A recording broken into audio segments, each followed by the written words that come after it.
इन दुनिया के बड़े बड़े ममालिक जैसे अमेरिका, बरतानिया, फ्रांस, तुर्की, पाकिस्तान और इंडिया वगैरह में दर्जनों सियासी जमातें मौजूद होती हैं। जो जमात अपने मुल्क के इंतखाबात में कसरत हासिल करती है वही जमात हुकूमत कायम करती है। मगर क्या आपने कभी सोचा है कि दुनिया की दूसरी बड़ी ताकत चाइना में इंतखाबात क्यों नहीं होते और वहाँ सिर्फ एक ही सियासी जमात क्यों है? क्या चाइना में बादशाही निज़ाम कायम है? क्या चाइना में आमरीत है? दोस्तों, आज के इस वीडियो में हम आपको यही हैरत अंगेज़ मालूमात देंगे। प्यारे दोस्तों, हमारे चैनल को सब्सक्राइब कर लीजिए। जज़ाकल्लाह कसीरा। दोस्तों, आपने सोशल मीडिया पर ये खबरें तो सुनी ही होंगी कि आज अमेरिका में इंतखाबात हो रहे हैं, आज पाकिस्तान और इंडिया में इंतखाबात हो रहे हैं, या आज तुर्की में इंतखाबात हो रहे हैं। मगर क्या आपने आज तक ये भी सुना कि आज चाइना में इंतखाबात हो रहे हैं? यकीनन आपका जवाब नहीं में होगा।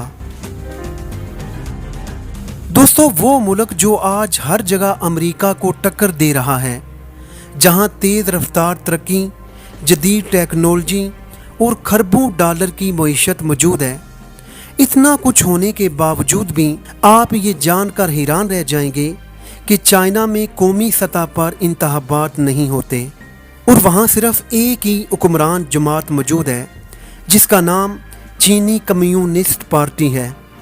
ये जमात सिर्फ हुकूमत ही नहीं चलाती बल्कि रियासत के हर इदारे पर इनका मुकम्मल कंट्रोल मौजूद होता है। मिसाल के तौर पर चीन के मौजूदा सदर शी जिनपिंग को अवाम ने वोटिंग के जरिए मुंतखब नहीं किया, बल्कि इन्हें चीन की वैध हुक्मरान सियासी जमात चीनी कम्युनिस्ट पार्टी के निज़ाम के तहत मुंतखब किया गया है। यानी कि चीन में इक़्तिदार का फैसला अवामी इलेक्शन से नहीं बल्कि एक जमात चीनी कम्युनिस्ट पार्टी करती है। अब सवाल ये पैदा होता है कि आखिर चाइना ने ऐसा निज़ाम क्यों नाफज कर रखा है? इस सवाल पर चीनी हुकूमत का कहना है, अगर मुल्क में बहुत सारी सियासी जमातें हों और दूसरे ममालिक की तरह मुसलसल इक़्तिदार की जंग जारी रहे तो अपोजिशन दूसरे ममालिक का आलाकार बन जाती है, जिसकी वजह से मुल्की तरक्की रुक जाती है, निज़ाम कमज़ोर हो जाता है और मुल्क इंतशार का शिकार हो जाता है। दोस्तों, चाइना की इस बात में बहुत वज़न है, क्योंकि आज के ज़माने में जब भी कोई मुल्क अपने दुश्मन मुल्क को ज़ेर करना चाहता हो तो वो उस मुल्क की अपोजिशन को सपोर्ट करता है, जिसके बाद वो अपोजिशन अपने ही मुल्क के खिलाफ उठ खड़ी होती है और अपने ही मुल्क की हुकूमत को ब्लैक मेल करती है। इसके बाद चीन अपनी दूसरी मिसाल देते हुए कहता है कि एक मजबूत मरकजी हुकूमत होने की वजह से वो चंद दहाइयों में एक गरीब मुल्क से सुपर पावर बना है। आज इसके शहर, टेक्नोलॉजी, सड़कें और तेज़ रफ्तार गाड़ियाँ और सनत दुनिया को हैरान कर रही है। मगर दूसरी तरफ चाइना के मुखालिफिन कहते हैं कि तरक्की अपनी जगह, मगर अवाम को हुकूमत बदलने का मुकम्मल इख्तियार होना चाहिए। दोस्तों, चाइना में हुकूमत पर तनकीद करना आसान काम नहीं।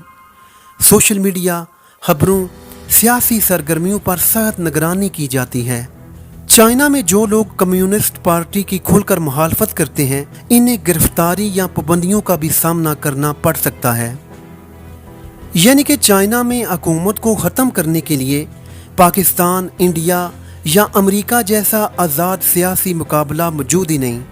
अब हमारा अपने नाज़रीन से एक सवाल है, अगर सख्त और मजबूत निज़ामी हुकूमत किसी मुल्क को मुआशी ताकत बना दे तो क्या वो निज़ाम दुरुस्त समझा जाएगा, या फिर अवाम को हर हाल में हुकूमत बदलने का मुकम्मल हक होना चाहिए, चाहे इससे सियासी इंतशार ही क्यों ना बढ़े? दोस्तों, इस पर हमें आपकी राय दरकार है। क्या चाइना का मॉडल दुरुस्त है या फिर गलत? कमेंट्स में अपनी कीमती राय से ज़रूर आगाह कीजिएगा। नाज़रीन, अगर आप दुनिया की तारीख़ के मतलब दिलचस्प और हैरत अंगेज़ वीडियो देखना चाहते हैं तो वीडियो को लाइक कर लीजिए और हमारे चैनल को भी सब्सक्राइब कर लीजिए। जज़ाकल्लाह कसीरा। दुआओं में याद रखिएगा। अल्लाह हाफिज़।